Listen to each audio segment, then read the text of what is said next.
A History of Central Banking and the Enslavement of Mankind by Stephen Mitford Goodson. Chapter 3. Napoleon and the Banque de France. The deadly facts herein revealed lead me to wonder that this monster, interest, has not devoured the whole human race. Napoleon Bonaparte, on being shown an interest table. France under the Bourbons.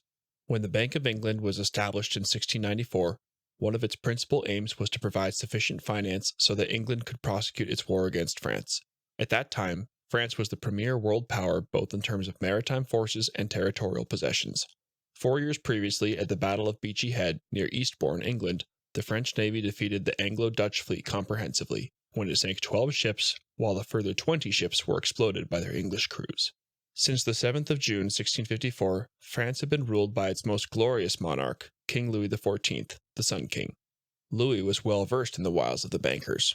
When he discovered that his superintendent of finances, Nicolas Fouquet, was a representative of what we term today the money power, and received irrefutable evidence that he had long been betraying the trust reposed in him by mishandling the state finances and by monstrous corruption, he had him arrested. Fouquet was put on trial and sentenced to complete isolation for the rest of his life in the inaccessible fortress of Pignerol. The War of Spanish Succession, 1702 to 1714, was the largest military conflict since the Crusades. It was fought after Louis declared his intention to place his grandson, Philip, Duke of Anjou, on the Spanish throne. This attempt, if successful, would have created a vast Franco-Spanish empire and posed a direct threat to the Bank of England and its proxy, the government of Great Britain. With the ability to create money out of nothing, the English were able to build a large fleet and buy the loyalty of France's enemies by bankrolling them. Louis held out for 9 years until his heirs suddenly started to die in unnatural circumstances. On the 13th of April 1711, his heir Louis, le Grand Dauphin, died allegedly of smallpox, even though he had the disease when he was a small child. On the 12th of February 1712, the wife of his grandson, the Duke of Burgundy, died of a fever. A few days later, her husband was covered in spots, and he died on the 18th of February 1712 of unknown causes. A few weeks later, the king's 2 great-grandsons fell ill with scarlet fever. The 5-year-old Duke of Brittany died on the 18th of March 1712. The 3-year-old brother, the Duke of Anjou, survived, miraculously, after the king ordered his isolation and treatment with an antidote. As a result of these tragedies, the king was persuaded to cease hostilities and commence negotiations. At Utrecht, a treaty was signed in March and April 1713, which allowed France to retain largely its pre-war boundaries. Thereafter, the heirs to the French throne stopped dying, although this did not prevent the other grandson of Louis, the Duke of Berry, who was the regent of the future Louis XV, dying in an unusual riding accident. A broken man, the Sun King died of natural causes on the 1st of September 1715.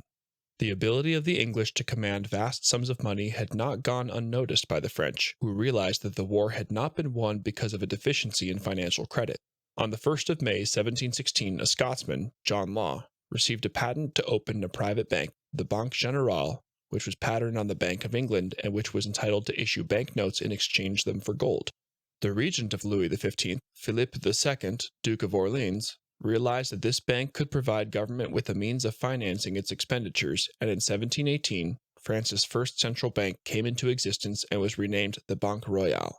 The adoption of the Bank of England paradigm of creating money ex nihilo soon enabled the French economy to recover and flourish. However, this period of prosperity was of short duration. In January 1720, the French government received a record-breaking loan of 100 million livres. The following month, news spread suddenly that the bank was experiencing difficulty in exchanging its banknotes for gold coins, and an atrocious panic ensued. The source of these rumors is not clear, but the most likely suspect would have been the Bank of England, which wished to destroy its dangerous rival.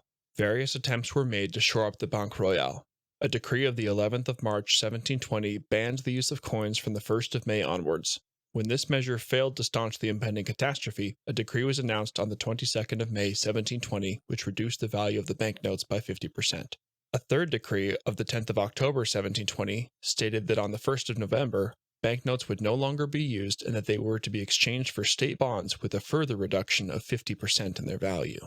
In November 1720, the Banque Royale declared itself bankrupt, and its founder and controller general of finances, John Law, fled the country the following month.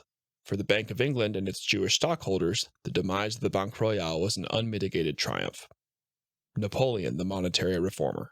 Napoleon, who was Emperor of France from 1804 to 1815, was very mindful of the fact that money always remains in hiding and only acts through agents, who are often unaware of the aims that they are pursuing. He realized that international money stood behind every foreign enemy, every monarch, and every political party, including the Jacobins, stating on one occasion that the hand that gives is above the hand that takes. Money has no motherland.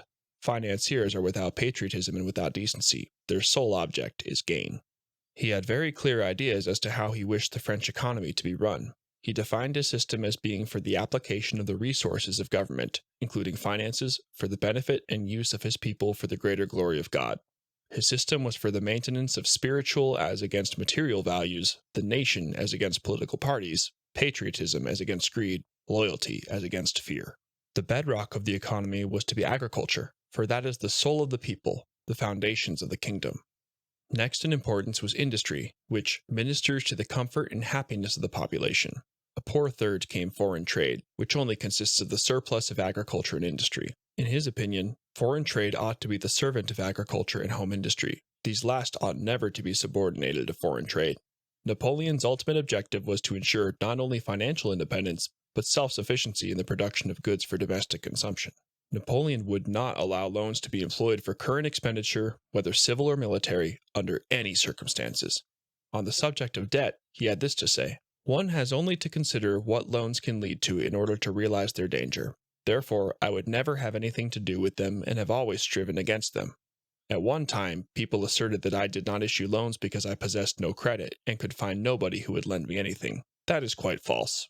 That surely implies a very scanty knowledge of human nature and an ignorance of stock exchange methods if people imagine that I could find no one ready to lend. It was not part of my system." The State Bank of the French Empire. Napoleon's first act on assuming power as First Consul on the 9th of November 1799 was to establish the Banque de France on the 18th of January 1800 as a joint stock company, which commenced operations on the 20th of February of that year. This bank replaced the 15, mainly Jewish, private banking houses which had been deeply involved in the events leading up to the Jewish Revolution against the French people, commonly, but incorrectly, known as the French Revolution from 1789 to 1799. These banks had increased the national debt to £170 million and had charged rapacious rates of interest on loans to the French crown, to the extent that, prior to 1789, it was allocating over 50% of its budget expenditure to interest. The bank was set up with a share capital of 30 million francs, divided into 30,000 shares of 1,000 francs each, of which a portion was subscribed by Napoleon, his family, and members of his entourage. The dividend of the shareholders was initially limited to 6% per annum, but was increased in 1806 to 2/3 of the bank's profits, with the remaining 1/3 being allocated to the bank's reserves. The 200 largest shareholders elected 15 regents, or directors, who sat on the General Council administering the bank, and 3 censors, or inspectors, who supervised management of the bank. The General Council, in turn, elected a central committee consisting of 3 members, one of whom was chairman. Napoleon made himself president of the bank, declaring that the bank does not belong to the shareholders only. It also belongs to the state, since the state has entrusted to it the privilege of issuing money. I wish the bank to be in sufficient measure in the hands of the state, but not too much so.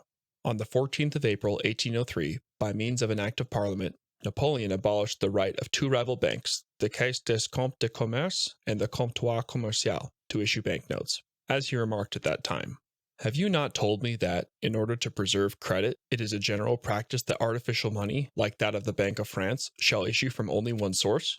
I adopt that idea. A single bank can be more easily watched than several concerns, both by the government and the public. With a view to emergencies, I cannot see any virtue in competition of this kind."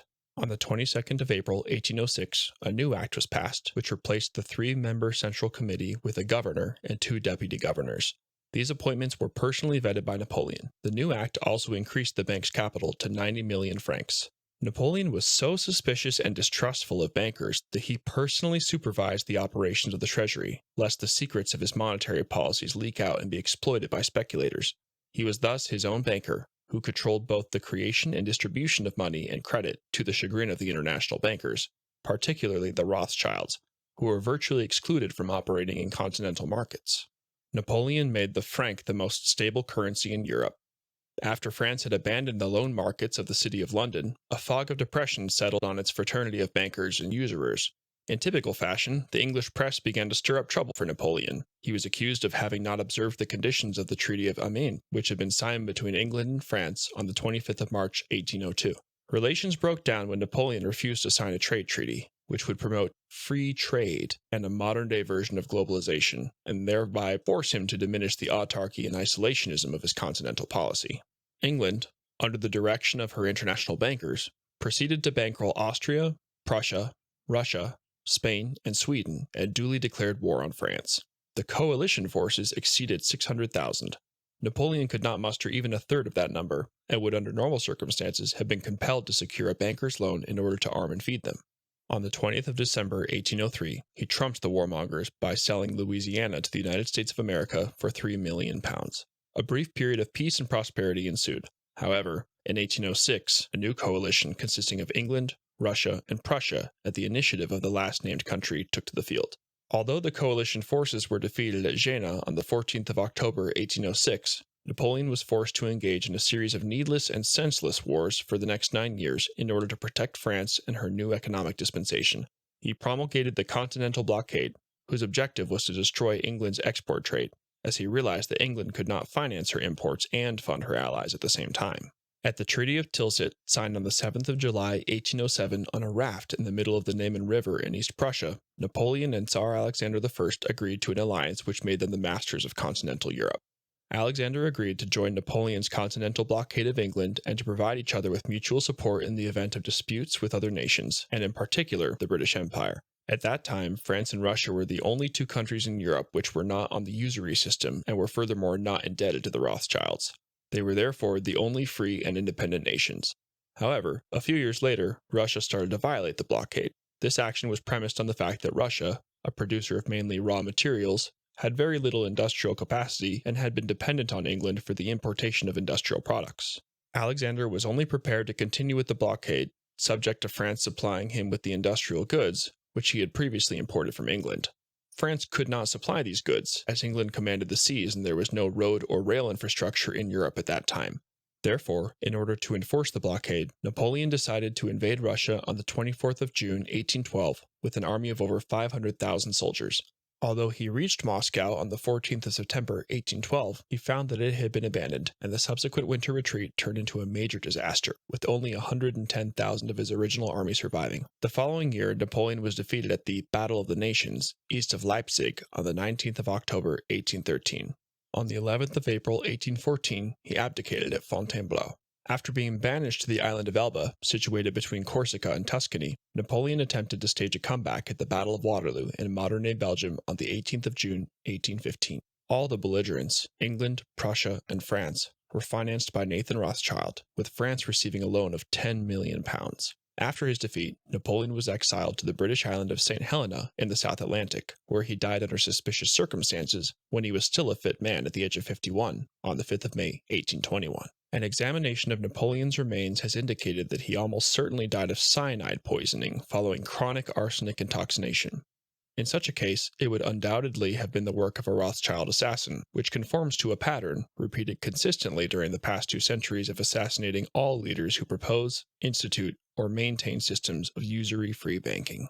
As part of Napoleon's plan to assimilate Jews into French society, he issued a decree in 1808 ordering all Jews to adopt surnames and to use those names on all documents. Napoleon, in a letter to his younger brother Jerome, written in 1808, states, "I have undertaken to reform the Jews, but I have not endeavored to draw more of them into my realm. It is necessary to reduce, if not destroy, the tendency of Jewish people to practice a very great number of activities that are harmful to civilization and to public order in society in all the countries of the world. It is necessary to stop the harm by preventing it. To prevent it, it is necessary to change the Jews. Once part of their youth will take its place in our armies, they will cease to have Jewish interests and sentiments. Their interests and sentiments will be French." Achievements of the French state banking system. As part of the Code Napoleon, Code Civil de France, Napoleon introduced a new commercial code on the 21st of March, 1804. These economic reforms, which included substantially reduced taxes, quickly turned the French economy around and resulted in increased trade and the development of new industries such as cotton making and sugar beet, which were assisted by tariffs against foreign goods and low interest rate loans. The infrastructure was upgraded on a vast scale not only in France, but throughout Western Europe, with the construction of 20,000 miles, 32,186 kilometers, of imperial roads and 12,000 miles, 19,312 kilometers, of regional roads, almost 1,000 miles, 1,609 kilometers, of canals, bridges, and dredging, and expansion of harbors such as Cherbourg and Dunkirk, waterworks and public buildings, such as the Gallery at the Louvre, all financed with interest-free money from the Banque de France. Napoleon also established an industrial board, which provided data and information to French industry, the Imperial University, which administered French education, specialized schools, or lycées, for the study of engineering, science, and technology, and professional schools devoted to midwifery, obstetrics, and veterinary science. Napoleon described these accomplishments to his Irish doctor, Barry O'Meara, on the island of St. Helena, and said that they were his most enduring monument.